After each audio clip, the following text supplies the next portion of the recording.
turabasuhuje inshuti mukurikiranye Ivomo ry'Umuco TV, tuyifurije icyumweru cyiza, icyumweru cy'imigisha. Muri iki kiganiro tugiye kubagezaho ikibonezamvugo ku ngoma n'imihango imwe n'imwe yakorwaga n'ingoma cyangwa imihango yakorerwaga ingoma. Muri iki kiganiro rero mwagiteguriwe kandi mugiye kukigezwaho na Sangano Papias. Ikibonezamvugo rero tugiye kurebera hamwe rubyiruko rw'u Rwanda, banyarwanda, nukumenya ntibavuga bavuga. Ntibavuga ko ingoma yamenetse, bavuga ko ingoma yabyaye. Ntabwo bavuga ko ingoma yasadutse, baravuga ngo ingoma yaraye, kwarara. Ntabwo bavuga ngo ingoma bari kuyikora, bavuga kurema ingoma. Ntabwo bavuga ko ingoma bayibaza, bavuga ko ingoma iramvurwa, kuramvura ingoma. Ntabwo bavuga kwica ingoma iyo muri kuvuza, bavuga gukubita ibihu by'abasaza, gutsikira cyangwa se gutesha. Murumva ko ari amagambo agiye ahererekanya.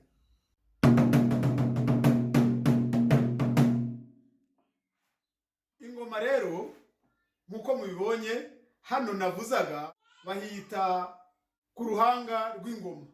Uru ruhanga rw'ingoma ruremwe mu ruhu, aha mu mbavu. Urumva ko kino ni igiti, ariko ni igiti cy'umuvumu, umwungo, umuvugangoma cyangwa se umurehe. Iki rero nicyo bita umuraro cyangwa se indoha, umuroha w'ingoma.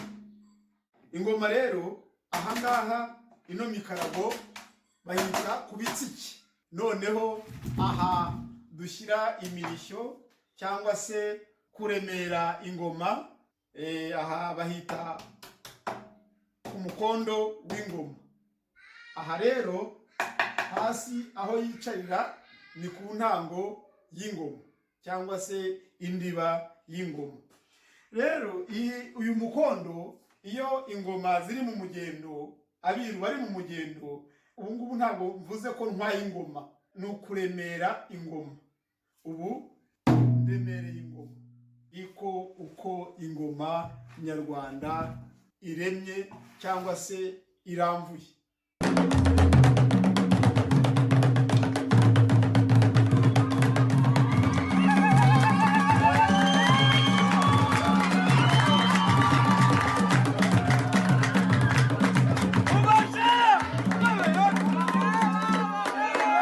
Bavandimwe rero mukunda umuco nyarwanda, muri uyu mwanya ngiye kubagezaho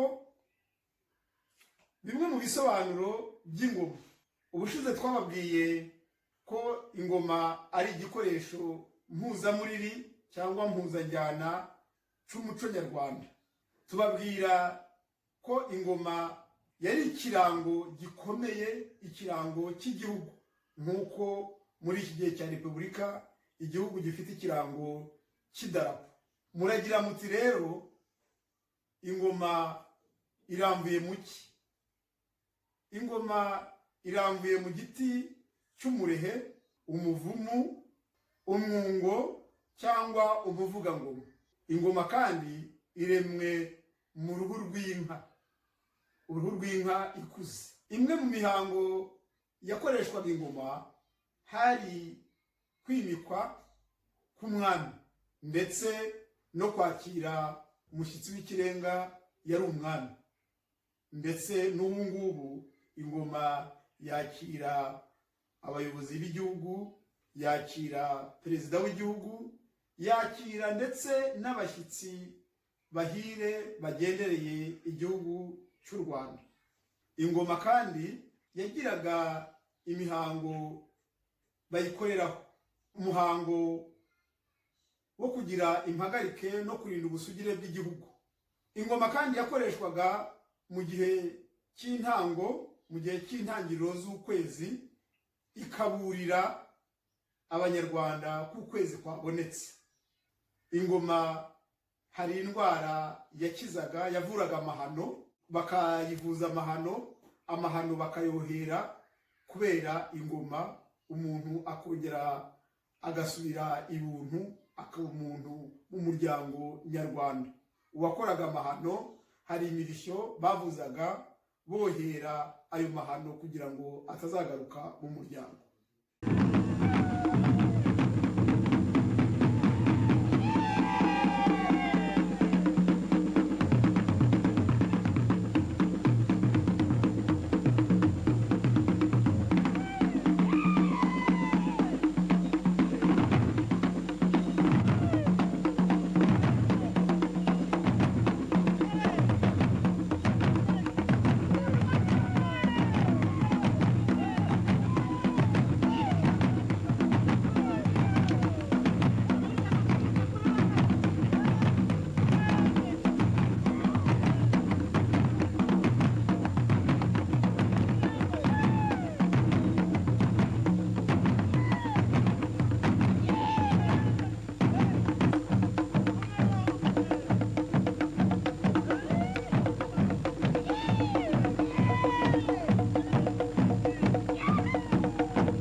Ingoma rero, iyi ngoma ureba nkuko nabibabwiye irambuye ni umuroha, ikagira uruhanga rw'ingoma, ikagira intango y'ingoma, ikagira ibitsike by'ingoma ndetse n'umukondo w'ingoma aho bashyira imirishyo.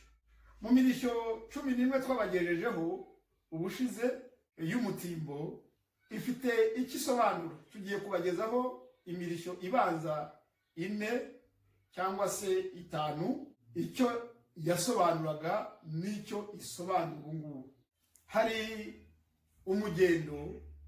umugendo ni uwinjiza abiru cyangwa se abakaraza ku rukiniro.